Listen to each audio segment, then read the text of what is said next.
Welcome everybody to this first session, early morning session of the second day of the State of the Union, hosted here at the European University Institute. I'm Andrea Calderaro, I'm a reader in International Relations at Cardiff University, and I'm a fellow here at the Robert Schuman Center for Advanced Studies at the European University Institute. I have the honor and the pleasure to moderate and chair this session entitled Tech Diplomacy, International Cooperation for Sustainable Digital Transition.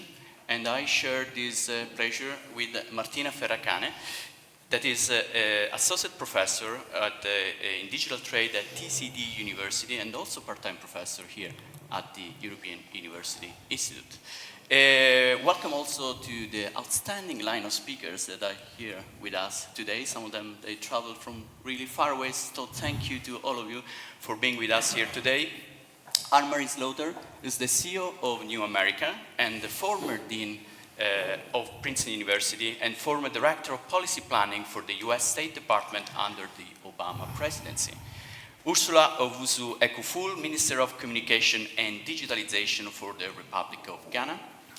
Peter Sorensen, Principal Advisor and Ambassador at Large on Digital Diplomacy at the European Commission. And here next to me, Francesca Bria, member of the European Commission's new European Bauhaus high-level group and former Chief Digital Technology and Innovation Officer for the city of Barcelona. Thank you again to all of you for being with us here today. So, and thank you to the audience, thank you to the online audience. We have a collective effort here today. The idea around this roundtable is to question whether contemporary tools, diplomatic tools, practices, platforms grounded on multilateralism are equipped, are enough, are sufficient to tackle the variety of challenges that fast technological developments constantly pose to contemporary global order.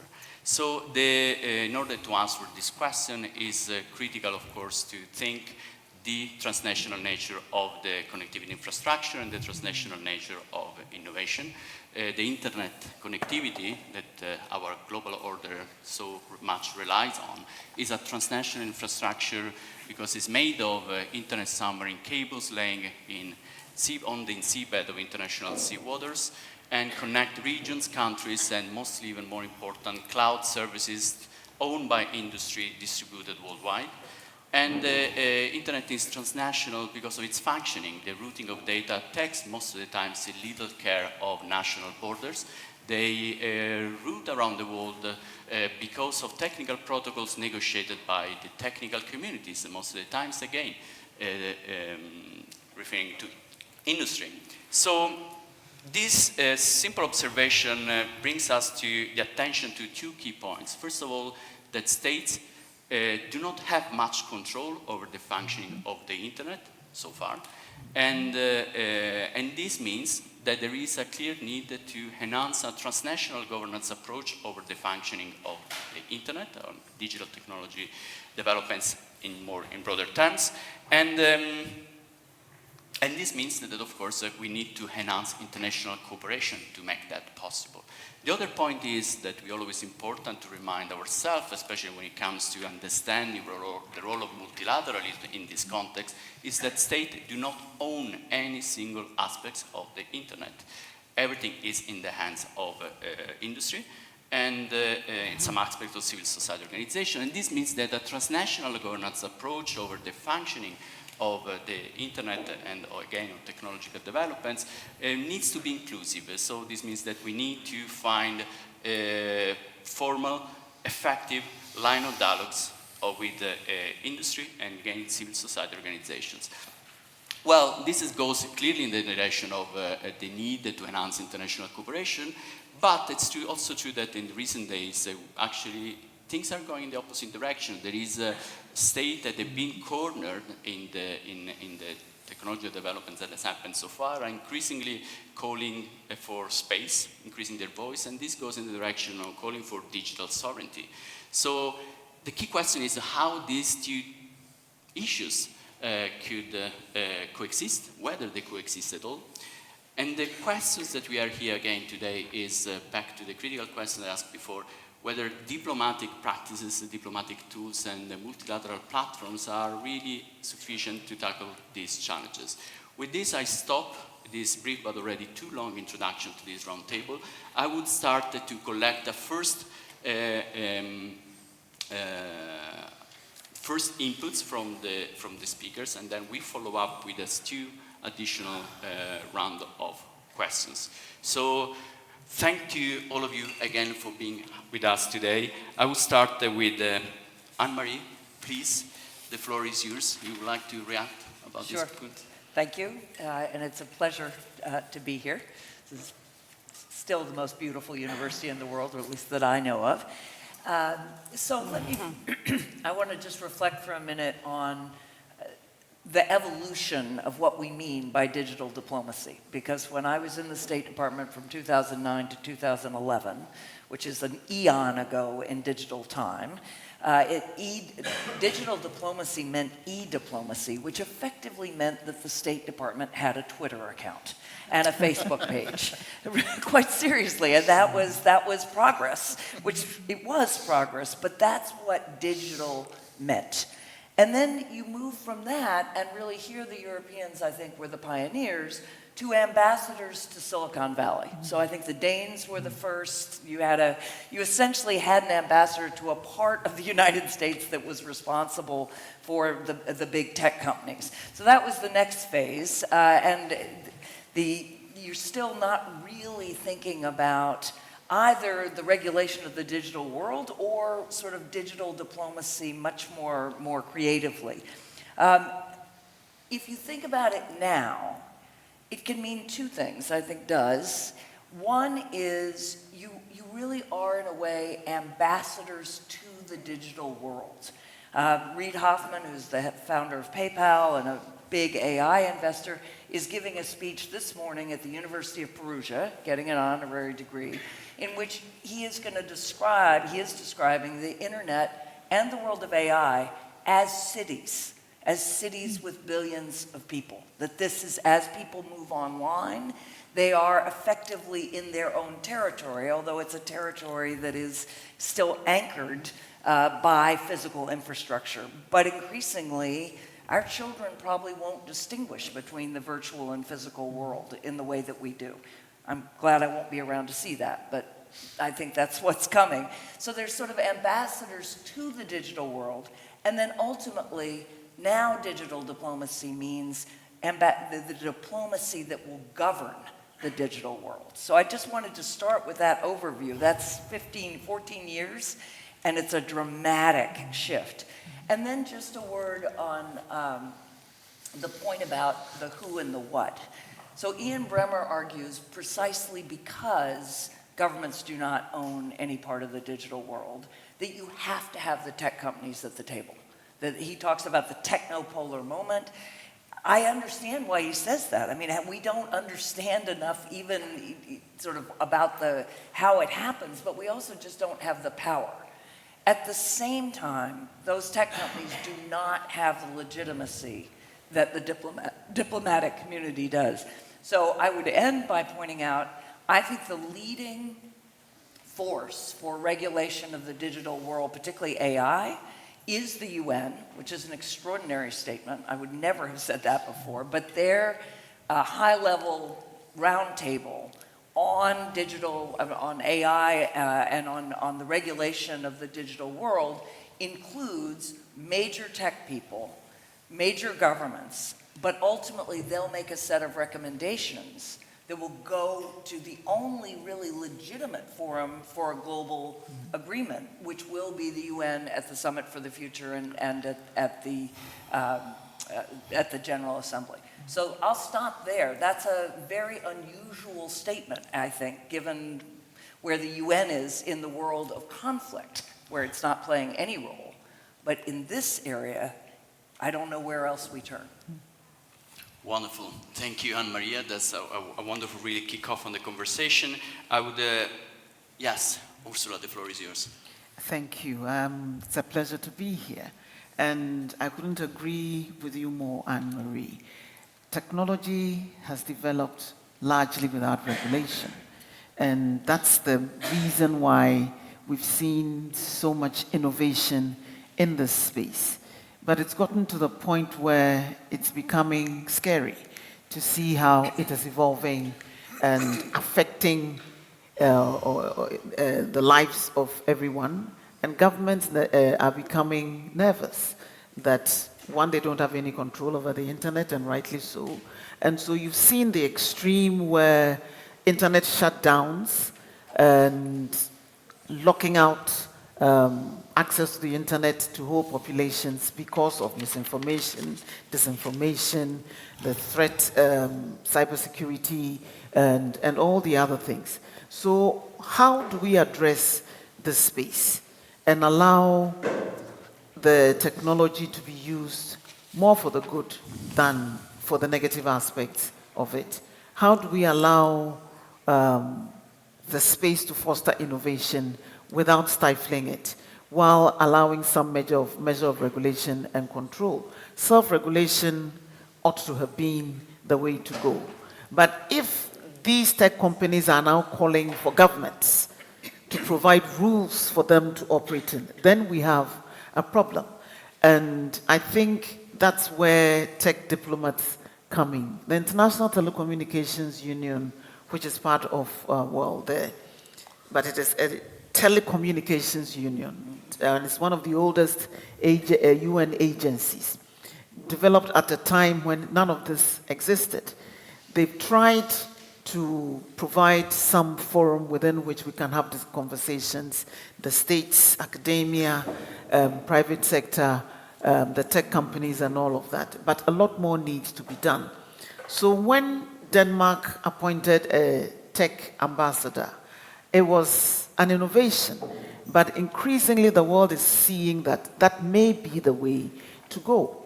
But they were liaising directly with the companies in Silicon Valley.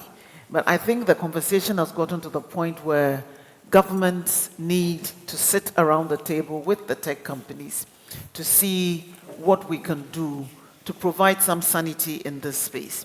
I believe it's next week or so, there's, as part of the World Summit of the Information Society meetings ongoing in Geneva, they have an AI for Good conference, and it's been going on for the past 5 years or so. So conversations are developing around it. But the fast pace of development and use of AI particularly, and the dangers that the internet poses for everyone in terms of cybersecurity, have made it imperative for us to hasten the move to have some detailed conversations around how we're going to use these technologies in a sane manner.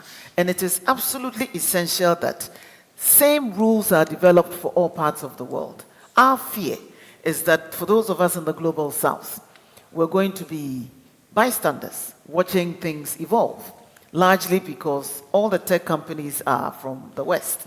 And they may develop rules for Europe and the Americas without thinking that the same impact will be felt in the global south, in the Africa and the Middle East and other areas like that. So we need to have a seat at the table, particularly even in the development of artificial intelligence, the language models, the inherent biases and all of that. What is being done actively to address those issues? So let me leave it at that point, and then we'll continue the conversation as well. But there are more questions than answers from where we sit. Fantastic, and I will have more questions to ask you. Definitely that goes exactly in the direction, but definitely thank you already to point out the human rights dimension of the sustainability of connectivity development. So Peter, please, the floor is yours. Denmark has been loaded with a big responsibility when it comes to tech diplomacy, so I'm sure you have a lot to say about that. Yes, thank you very much. Let me, first of all, thank you all for being here. It's a wonderful place. And then state the fact that I'm Danish by birth, but I'm working as a European, so it's not my fault. But true as mentioned already, that Denmark was early out in 2017, appointing what they call a tech ambassador to sitting in Palo Alto. And by now we have 19 EU member states that have appointed what they call digital 19. Or cyber ambassadors. And I'm quite certain that with the trend going on, we will see more in the coming months or perhaps year.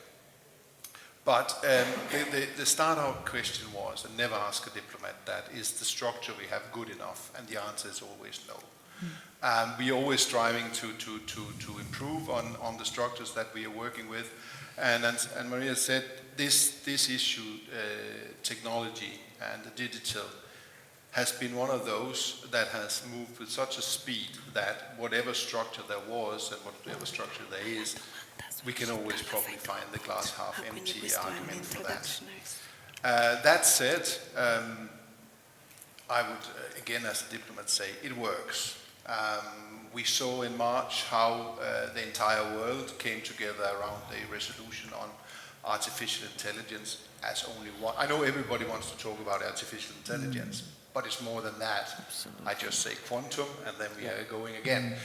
But in March this year, the world came together in the United Nations, the forum that has issues on other parts, war being one of them, and for Europeans it's very present with what happens in Europe today. But we came together on an AI resolution proposed by the United States, but supported by the entire world. And had you asked us in January whether that would be possible, or actually in December when the resolution was suggested, the answer would have been no, no way. We would never have agreed on that. But we did. Everybody came. It was unanimously, there was no vote. That's how we say it in the UN. No vote means we all agree. And it just underscores that when we have conversations about these things, sometimes it works. Sometimes it doesn't. I was ambassador in Geneva, sitting in the Human Rights Council. I can tell you that many resolutions don't always get unanimous votes, unanimous support, but you keep going, and this is part of the system. The system is there to start moving each other closer and closer, and then we can have the conversation, is that good enough for where we are?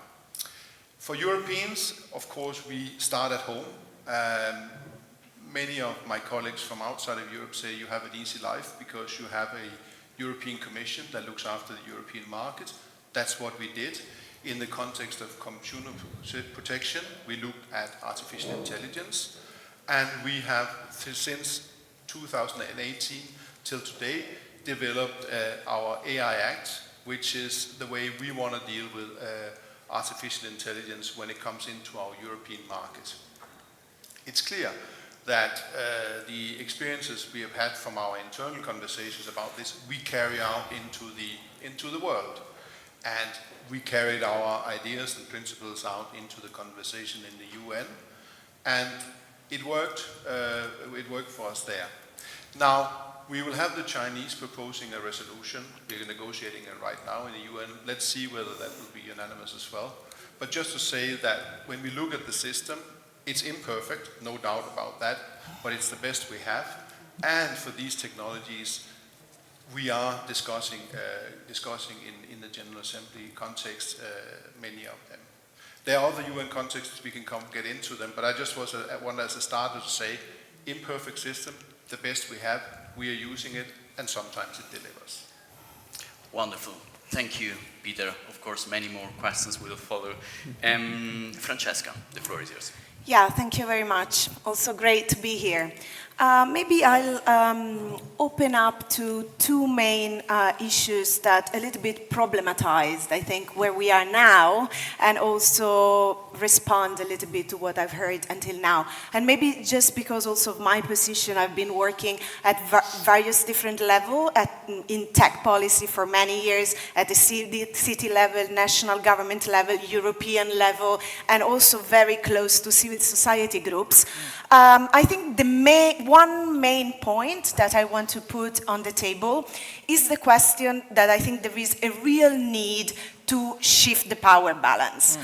This was said, I think we are seeing in the digital economy overall, in this point in time, a concentration of industrial power, infrastructure power, social power, and also political power, which I think it's unprecedented in the history of the Industrial Revolution, and maybe also of diplomatic relationships.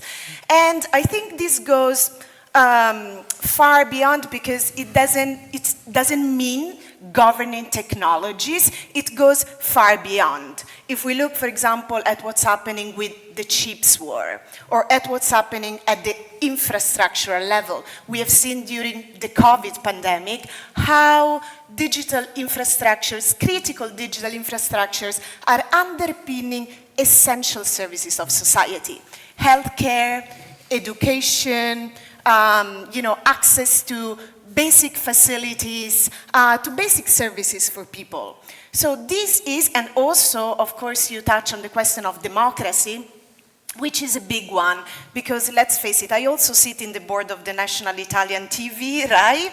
And I've been working a lot on participatory digital democracy in digital technologies. I mean, today we have an oligopoly, like a monopolization of the digital infrastructures. When it comes to civic participation, we have polarization, we have fake news, but this is because of a business model that's based on the manipulation and monetization of personal information and data. Now, we know that, for example, for the GDPR or for the European Commission, this is even non-compliant with our fundamental rights, with our liberal democratic order, I will say. And we are in a year of massive elections everywhere. This is scary. I mean, we have lots of citizens' data in a platform called X, where the main, the head, the CEO of this platform is one of the richest men in the planet, and at the moment is doing campaigns for far-right groups, like actively. I mean, this is scaring me. I mean, this is really scary for me as a European citizen, as a democratic, citizen, to see that this is happening. What do we do about that? So for me, and even I think when I was working in cities, and we will go maybe in the next round, in particular on this, I felt the urgency of rebalance power to say, we want to represent a world where technology serves public needs, protect fundamental rights, and really we are defending the democratic rights of citizens, workers, small businesses, and so on, because this is becoming really urgent. Then the second point I want to pose, and then I stop there, is that I feel that this diplomatic in general, it's not only the tech diplomacy, but I think we are seeing a very different moment in time now. So we are maybe beyond the hyper-globalization, beyond the Washington consensus. We are entering a new phase where I think, of course, because of the multiple crises that we're facing, the so-called poly-crisis, between war and diplomacy, I see that national governments are leveraging economic statecraft in a way that this hasn't happened before. I mean, let's look at, for example, the use of tariffs, the use of sanctions, the use of tech bans, the use of export control, the use of restrictions of technologies. I mean, in particular, of course, key areas. If we look at chips, this is very clear. We also have chips champions actually in Europe, like ASML, and we have seen what has happened when you restrict fundamental components of the global value chain. So obviously, and I would like to hear also the others in the panel here, obviously we are talking about maybe a new Cold War. We have, we have trade tension between the US and China. But for me, because of Andrea started and saying this is a global order, we cannot go into the Cold War mentality again. I think here, Europe has a massive role to play because, for example, with our regulatory framework, we need that this is globally working. And we need that we have accountability, that we have the way to, for example, assess the algorithms of AI complex systems because they affect workers, they affect our daily life, they affect our economy and life as citizens. So I stop here and I say, this is a moment where on one side maybe we're a bit terrified because it's a massive concentration of power, but on the other side is a great opportunity to shape a future world that it's really better for all of us without going back to a Cold War mentality, Cold War in the best possible scenario, because actually we see hot wars happening, that it's really, I think, very much troubling.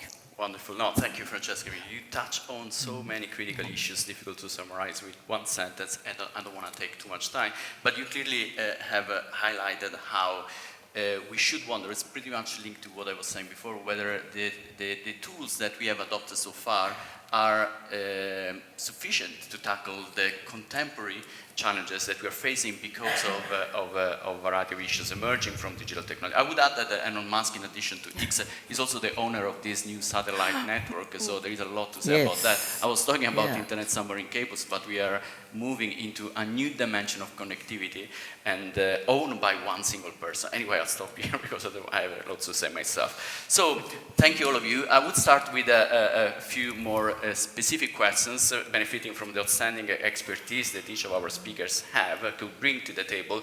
And Anne-Marie,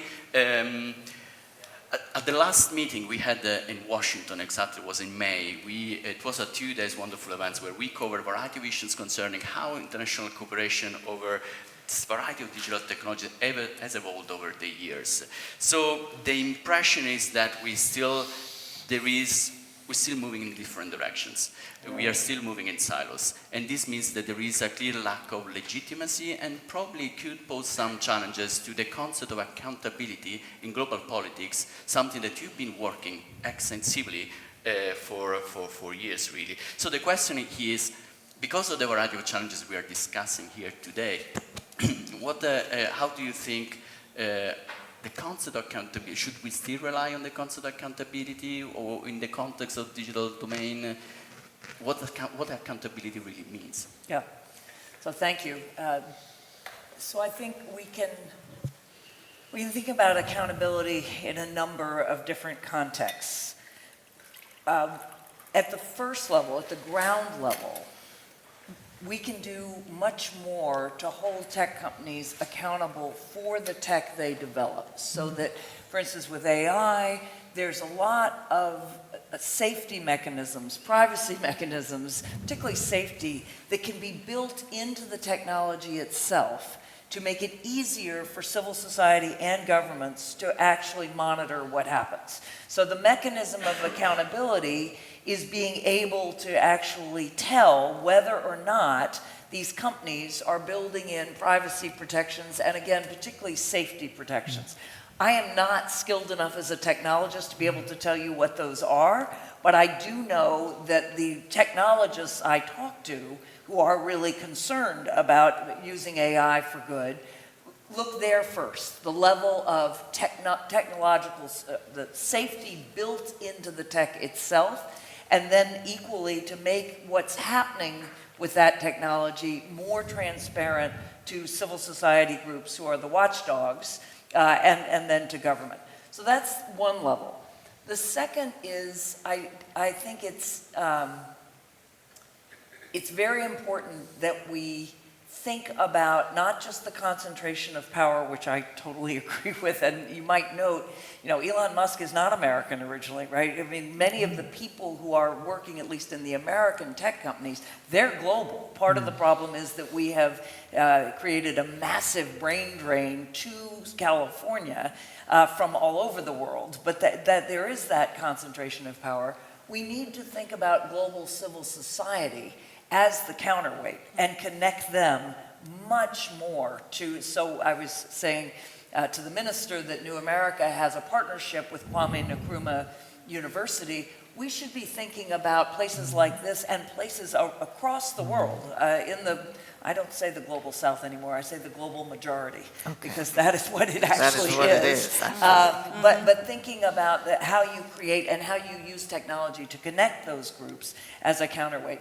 The third thing I'll say on technology, on accountability, is honestly the progressive groups that I work with often look to the European Union as the group of nations that has the power but less of the concentrated economic interests to think about how do you hold these companies accountable for people. Because in the United States, and particularly with a broken political system, we can't do it.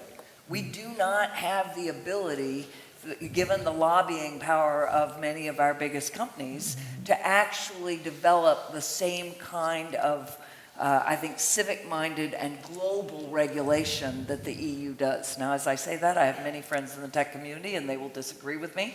And there is lots of competition, and competition with China. But I really do look to the Europeans to be a kind of beacon of accountability that other nations can follow. So in the tech, civil society, and then nations, but you need powerful nations economically who don't have quite the same interests that either China or the US does in supporting their tech companies. Fantastic, absolutely. And this means also then that the UN, that of course you mentioned Exactly. before, needs to be capable to go beyond the classic traditional multilateral platforms that they homed for. And I should have said, perhaps we could get to a point where it's the EU and the AU. Yeah.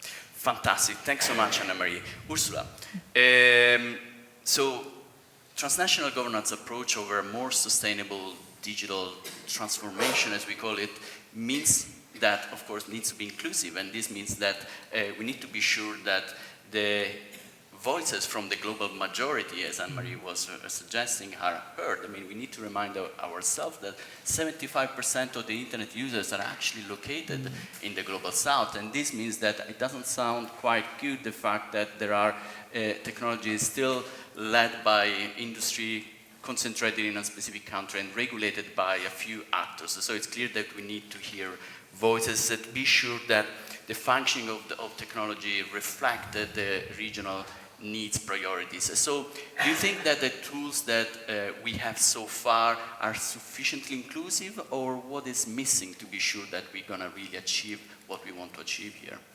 They're not. Of course. And that's the short answer to it. They're not. But I think we once we recognize that there's a challenge, it gives us the opportunity to do something about it.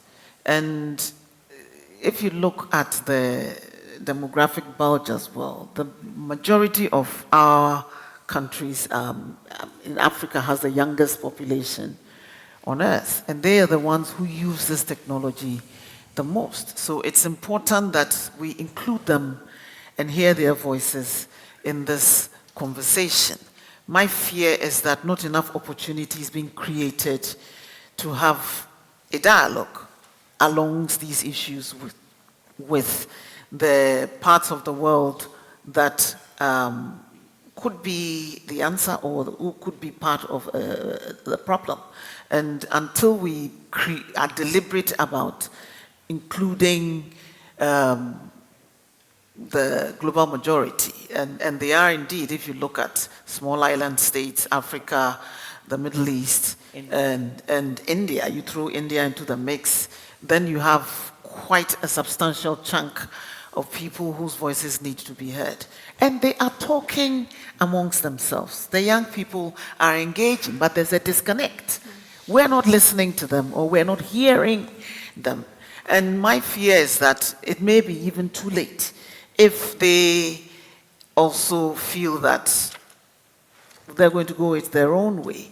And with the power of the tech companies who are directly accessing them and relating to them too, then we may have more of a problem than we think. But identifying it gives us a chance to also engage. And I agree that the EU needs to step up to the plate. And both the EU, the UN, the AU may also be bogged down with bureaucracy. And they do not act as quickly or as timeously as they should. So while they're busy talking and talking, things are happening on the ground. You know, and that's what creates a problem that might be more difficult to control. For those of us in Africa, we've decided that the AU is too slow. And so those who are willing to work towards the digital transformation of the continent have come together in a group called the Smart Africa Alliance, made up of 33 countries who think that we need to speed up our use of technology for the betterment or the development of our economies. And so we learn from each other's experiences and replicate what's working in each other, learning and checking what's not working in each other's economies. And we think that that's also helping us coalesce around issues that are of concern to us while the larger continental body still talks, you know. So if we're not careful, we're going to have smaller groups like these evolving to discuss the issues and to act more quickly to address them, while the larger, more established ones, which have the legitimacy and the power to act, are feeling their way through. But you can't blame them. This fourth industrial revolution, the speed and the pace of this has taken everybody by surprise. And so the time that normally would have had to develop the regulations and the rules guiding its use, we don't have that space to act anymore. And so we also need to develop mechanisms that enable these international organizations which have the legitimacy to also respond quicker to some of these interventions that are taking place all the time. Look at the speed with which AI has now become commonplace. Look at the dangers that cybersecurity poses. Now, we have unmanned aerial warfare, and these drones can be disabled in space. I just got the news that Russia is now putting satellites in space that can be weaponized. We don't know where the end is no longer in sight. We don't know what's going to happen yet. Now, if we haven't even been able to develop rules for cybersecurity, which affect everybody, it's transnational, when are we going to get a handle on these evolving, emerging technologies and start dealing with them? My fear is that the genie has already left the bottle, and we're trying to close it, but we still need to find a way to put it back so that we would create a safer world for all of us. The pace at which we're going. A few months ago, there were multiple cyber cuts, subsea cable cuts, which shut off East Africa and West Africa at the same time. And nobody knows how that happened, because it's never happened before. Who was responsible for it? There are all kinds of suspicions out there, but I'm not going to go in that space. That is a super important point. Ursula, thanks so much. And Peter, I mean, Ursula has put a lot of attention again on you, I mean, on the role of the European Union. We're leaving So it to you. I will please remind now to be very, very short with our answers. We want to be sure to have the time to discuss with the audience here. So that's correct. I mean, it's been mentioned that policy making usually, I mean, technology evolves faster than the policy making capacity to act. That's pretty much true. So the impression is that with the tech diplomacy, it's a way for states to bridge this gap, go straight to the Silicon Valley, trying to enhance this dialogue, or be there when technology evolves. So, but it's not a way to compromise the regulatory and policy-making prerogative of sovereign state by establishing this tech consulate straight in the Silicon Valley. Please, short answers. Yeah, I mean, okay, that is a difficult one in a short answer. I know, but that's the format we have to operate. I will try. I mean, we established our office in Silicon Valley exactly to have this conversation with the industry. But it's clear, we know that industry is not enough. It's key to have industry at the table. You can't discuss this. I mean, not even the industry knows why the AI does what it does. So how should we? So therefore, we need to have those who know and who produce and put the equipment be there. But I think it's important for us, and that's why we have been the staunch defenders of the multi-stakeholder process for the internet governance, that we have built into our way of doing legislation, that we have the engagement of civil society, of academia, and so on. but also that once we have developed our legislation, we build partnerships. I mean, that's the key thing that we do. So I'm sorry we don't have the times, but I would like to tell you about our global gateway, why we're doing it, how we are building human-centric technologies and so on. But we can perhaps come back to that later on. Fantastic. Thanks so much for staying within the time. Absolutely. I know, frustrating. Well, Francesca, Yeah. I mean, you've been playing, in your role as a city councillor of Barcelona. I remember when you were in this role, you were sharing with me some anecdotes about the challenges for you to negotiate with industry while taking the opportunity the industry could offer to city, but at the same time be sure that citizens could keep ownership of their own data. So you act like a diplomat. So if you can share a bit of what are the main challenges? Maybe we have to be brief. So a couple of things. For me, it's very important to convey the message that when we talk about technological sovereignty, it's not only state sovereignty. I mean, this was also said before.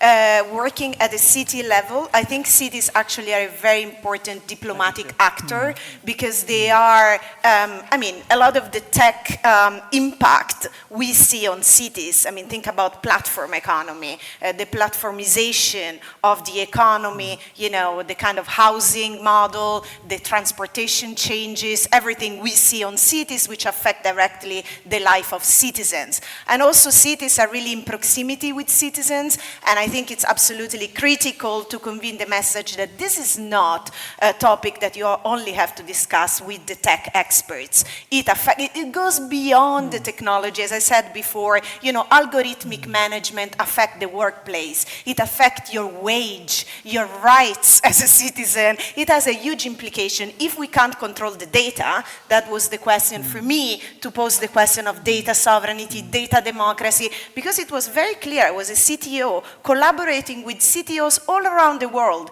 For me, having access to data as a common good, as a public infrastructure, it was critical to, for example, solve climate change. We had to measure pollution, we had to measure sustainability in the mobility, the environment, and so on. Public interest technologies is fundamental to take better decisions for everyone. So these are topics really that go beyond only, state competition in that sense, and I think this is absolutely important to understand. Then maybe the other question of, I think I want to pose maybe one thing very important for me. Regulation is absolutely critical, and yes, we continue to say, okay, this has to go beyond US and China competition and have different actors and also civil society involved. And the EU, when it comes to regulatory, the big regulator of the digital age, I think we've done a good job. We have to say it. It's good. But at the same time, I'm really convinced, and now we see also a coming back of industrial policy, a coming back, as I said before, of a lot of other different tools, investment in infrastructure. Regulation is not enough. And I would advocate that also cooperation should be, for example, about building alternatives. Because we do need, and it's true, we have to talk to the industry. Of course we have to talk to the industry. But at the same time, digital public infrastructures are key. And when it comes to digital public infrastructures, let's also think about, for example, the Indian case, which would be different from what the EU has done because the EU has a different regulation. For example, for us, centralizing data in the power of, state control or a centralized entity is not good. Like, we care about the privacy and the information self-determination of people and our fundamental rights. So it won't be the same way. But I think when it comes to the control of data, digital identity, payment system, and basic digital public infrastructures, we can collaborate also with the UN, also with Global South or the global majority to have more democratic control. And this is not going to run by the big tech. Europe has to be very clear there. It cannot be run by the big tech because this is fundamental to a sustainable, resilient, democratic society. So I'm afraid, I want to say, let's go also beyond regulating big tech. Let's build alternatives. And these alternatives are for the public interest. Yeah. Super. Absolutely. Thank you so much. It seems that everybody agree on that, Yeah. but for sure we're going to have space for continue this conversation. I'll leave the floor to Martina. Thank you, Martina, for following up. Thanks. Well, I have a round of questions for each of you, which are more from a regional perspective. And I will start with Anne-Marie talking about the US, and in particular about data governance, which is one of the issues more hotly discussed, and because it is at the intersection between privacy, security, also trade. The US has historically been an advocate of free flow of data across the globe because of economic prosperity, but also because of freedom of expression, freedom of access to communication. And now we are seeing a change of direction in US policy, both in trade discussions, because the US has withdrawn its proposals on free flow of data in trade agreements, but also domestically with all these new policies which are aiming at restricting some data going to China or Russia. Which is exactly what the US has been fighting over the past decade or two when it comes to China. So what do you think about this, and what do you think that means for the future of transnational governance for data? So I'm going to start just by saying I couldn't agree more with the role of cities. And I think that is also a place where you can really mobilize power. I mean, if you think about the billions of people who live in cities, so just underline that. We are seeing a dangerous combination of, on the one hand, the US government and the tech companies are aligned on the US-China competition for very different reasons, right? From the the government point of view, there really is real fear about where China is heading. The China of today is not the China of the early Obama administration when I served, even all the way through. I mean, when Obama talked about a pivot to Asia, he was thinking much more about cooperation and engagement. But then by 2015, 2016, and as she sort of consolidated power, we are now in a I hope not a new Cold War, and not because we're so connected, but a dangerous time. At the same time, the tech companies benefit from this because it's the way they fight regulation.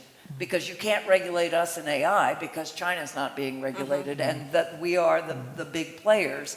And so there's a kind of unholy alliance there where you get it's easy to get things through Congress if it's anti-China, and you also get the support of the tech companies.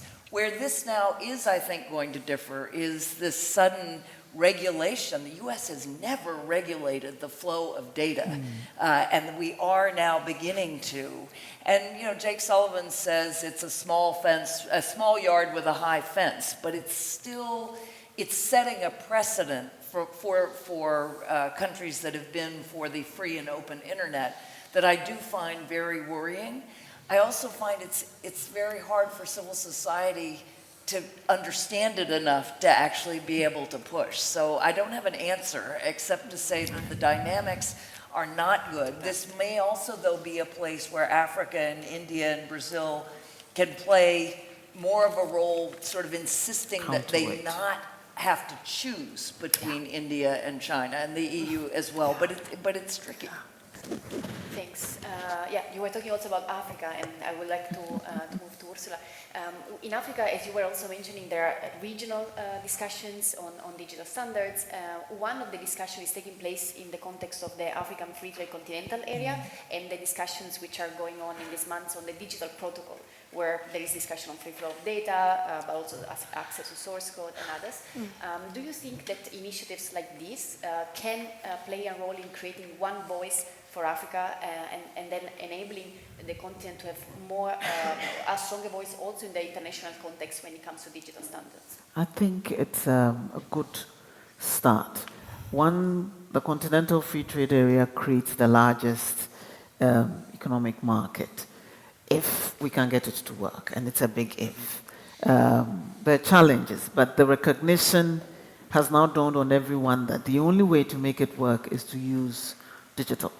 Digital is the only way to connect the platforms. But then you have 54 countries with different when we talk about Africa, people think it's a homogeneous continent. It's not. 54 different countries with different rules, languages, systems, who find it difficult to even trade amongst themselves. And we think that this is the vehicle to use to forge closer integration on the continent. Before we broke up into nation states, we had trade amongst ourselves for millennia. And I said that the trans-Saharan trade route has been there for millennia. Somehow, when we broke up into individual countries, we find it difficult to even interact amongst ourselves. And so using digital technology is the best way for us to forge real integration and to have a voice and a seat at the table. There's a lot of discussions going on about even linking up our systems with that of India. And I agree with you. We shouldn't be forced to choose between either the US or China. And we're being put in that uncomfortable position.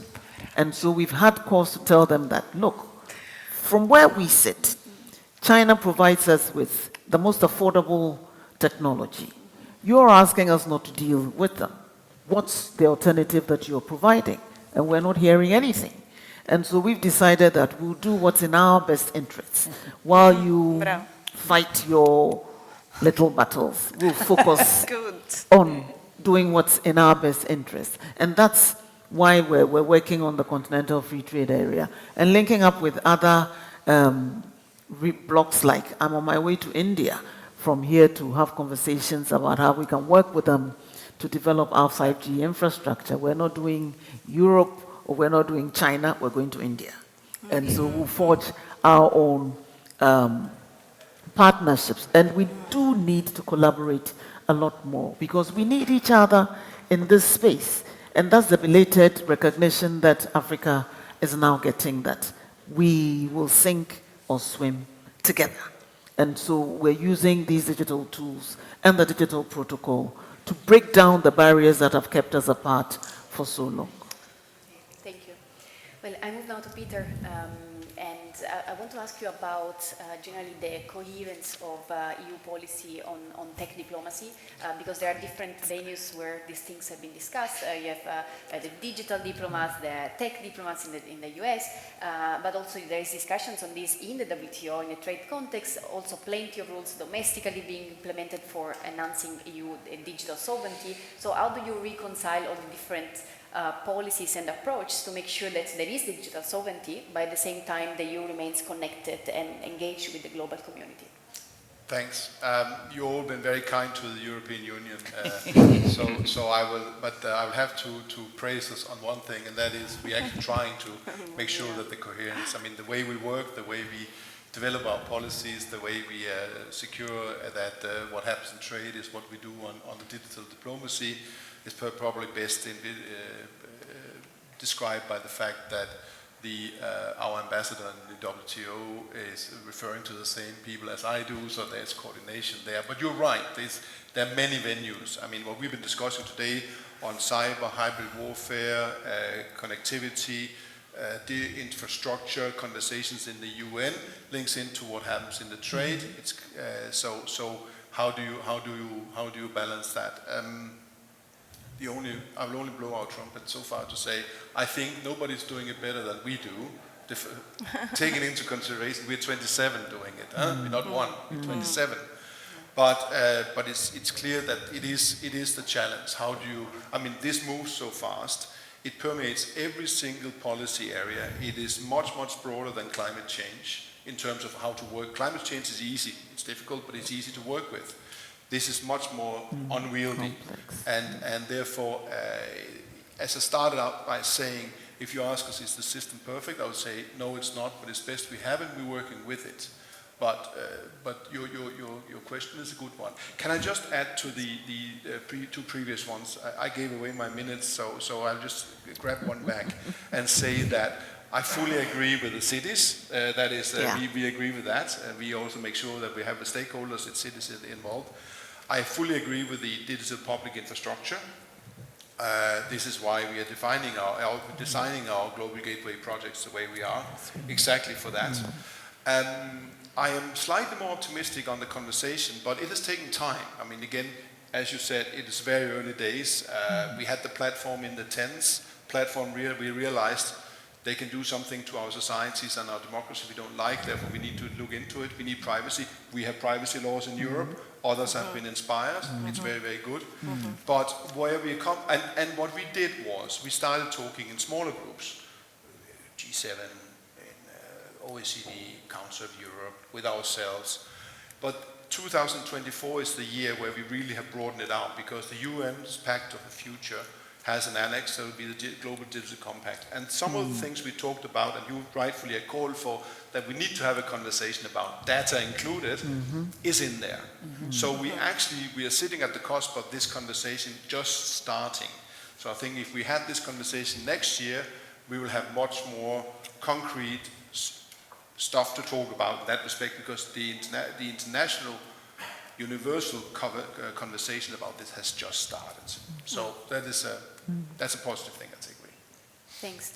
Well, and Francesca, following on this question on your previous comment about EU policy and the effectiveness, you say that so far we have been successful in regulating the digital economy, and you also talked about more to do, right? Yes. To also have a more democratic control on the digital transformation. So what do you think the EU has done already that is successful, and what you think could be done to be more successful? So since we only have, I think, a couple of minutes, can I contradict the common sense here just another time? No, because I mean, it's very, now this is going to be a bit funny that I'm the one having to actually defend the Biden administration and their work on these topics, but I don't feel, I mean, I feel that, for example, what Lina Khan is doing in the Competition Authority and antitrust, this is massively helpful, and I think actually on that terrain with Europe, we have to find much more collaboration.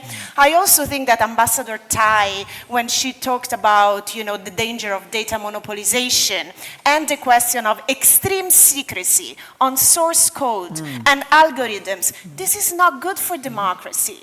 I mean, I'm sorry. It's like when we say free flow of data, we don't mean data amassed by 3 corporations in the planet, which then are using this data to feed the AI systems that we don't understand and we don't control. This is a massive problem.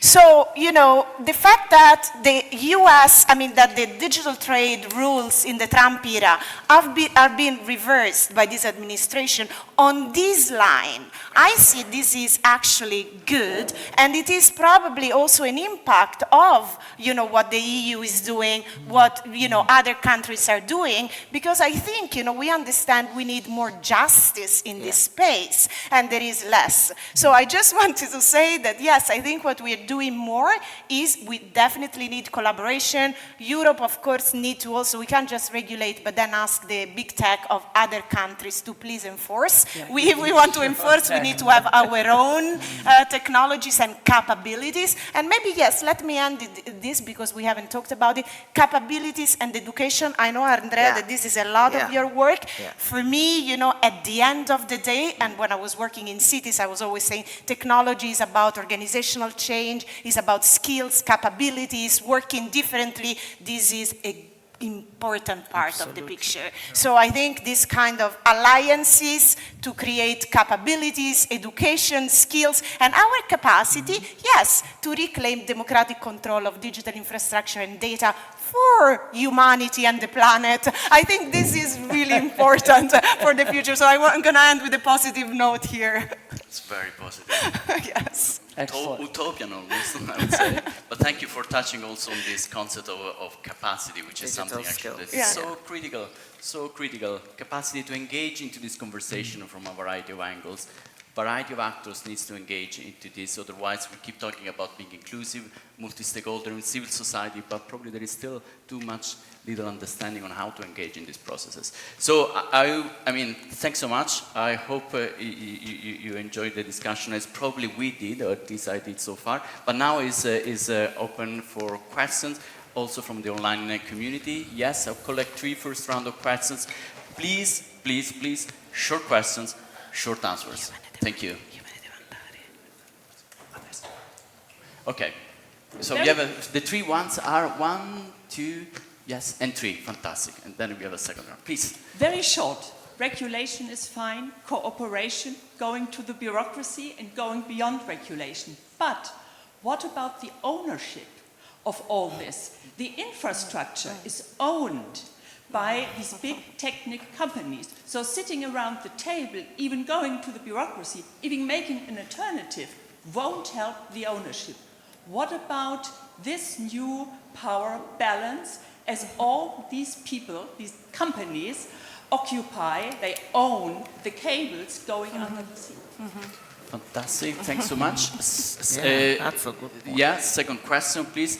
Even shorter if you can make it. I know it's horrible, Yes, but so that's... this is a question for Peter about a digital partnership. We have seen 4 that the EU has done. Now there is more talk about involving the Balkans, involving Latin America, involving African countries. How does this square with the not choosing between the West and China? Fantastic, thank you. And last question, this first round of questions, please. Yes, thanks very much. I want to ask a question about spectrum. Sorry to be boring with spectrum, but it's super important. I suspect almost everyone here is using Wi-Fi, and most of you know that in order to have access to Wi-Fi, you need access to spectrum. This is usually managed by national governments, and so it's super important to make sure that all technologies have access to this. So I wanted to ask you about how you see a good management of this, but usually nationally controlled Fantastic. resource. Is there somebody that would like you to answer this question, or all of them? All of them, probably we won't have the time, so somebody needs to pick each of these questions. So please, the first question is about the regulation, and we can follow up on that. And is there somebody that you were asking the questions to? Specific or? It's about ownership. Ownership, yeah. Ownership of infrastructure. Yeah. I mean, I can maybe start and then you, okay, so this is very complex. I think, you know, the complexity of the stack, of the infrastructure, it's very high when it comes to ownership. So I think we have to make some decisions, at least, of where it is important to claim back ownership. For example, I mean, in my work, I mean, now a long time, I'm advocating at the data layer to have much more democratic control, which doesn't mean the states owning the data, and I want to be very clear here because I am in favor of privacy-preserving technologies and rights-preserving technologies. So I think we need a new, different model of governance where the states maybe own part of the infrastructure, but then the data is kept in a data intermediary or a data trust, which is governed in the public interest, privacy-preserving with encryption as a fundamental right, and this is a new model and it can be also decentralized. So it doesn't have to be state-controlled. So I think I just want to answer because then, okay, you have the cables, you have the satellite, you have the cloud, where, for example, Europe is trying, you know, with Gaia X and a lot of other initiatives at the chips level, at the cloud level. You know, we understood we have basically nothing which is European at this point, and this is, I mean, undermining also our business, I mean, our SMEs, our workers, our citizens. So we are trying to have digital industrial policy. I think it will be much stronger in the next EU mandate, I hope so, and part of it should be public digital infrastructures. So publicly owned. I finish by saying this hybrid model, you know, like BBC way, the BBC, you remember, the next generation, the next public service. So can be publicly funded with some public governance, but not state control. It can be independently controlled. I think here we have the possibility to put forward new ownership models, yes, at the level of AI and data, and maybe also at the level of the digital services. Then there are tough things like the sea cables, and yes, of course, this is very tough, or the cloud, or the, yeah?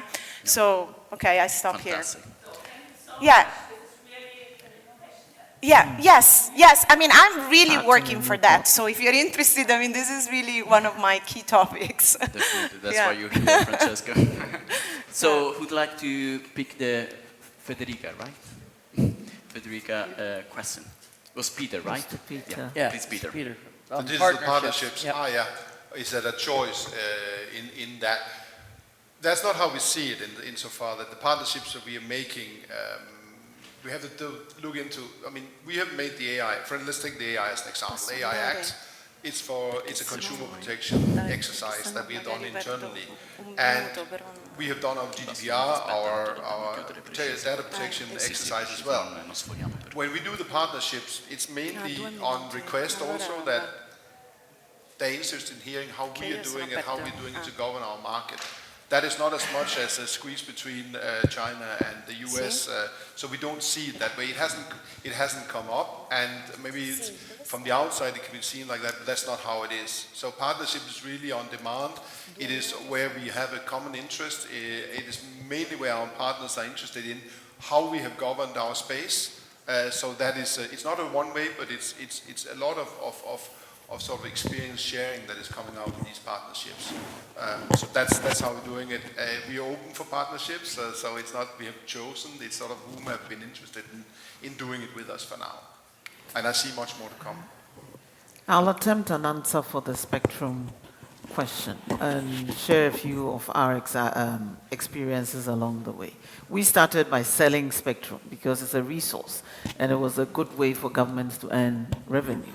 So you auction it. But we've come to the realization that that may not be the best way to go. And so we're giving it to a neutral infrastructure company to develop shared infrastructure for all the companies to use. We've mandated technology neutrality as well. So you can utilize whatever technology on the available spectrum that you have to enable us maximize the usage of it and extend connectivity to all parts of the country. So for us, we're trying to see if this model also works. And it has to be a public-private partnership. So government is throwing in the spectrum into the infrastructure while the private partners are also utilizing it to build out the infrastructure for the use of our citizens. Fantastic. Thanks so much. I massive apologize for the questions. We have strict time. I feel that I failed in my role of being strict with mine. I'm joking. But I really hope, again, I'm not sure whether we really found a new solution for multilateralism versus other models, but I think it was a good time here to unpack the concept. It's clear that there is a lot of work that needs to be done in the next couple of years. So thank you so much for being here. Thanks so much for again our speakers. Please join me in a round of applause. Thank you. We've done well.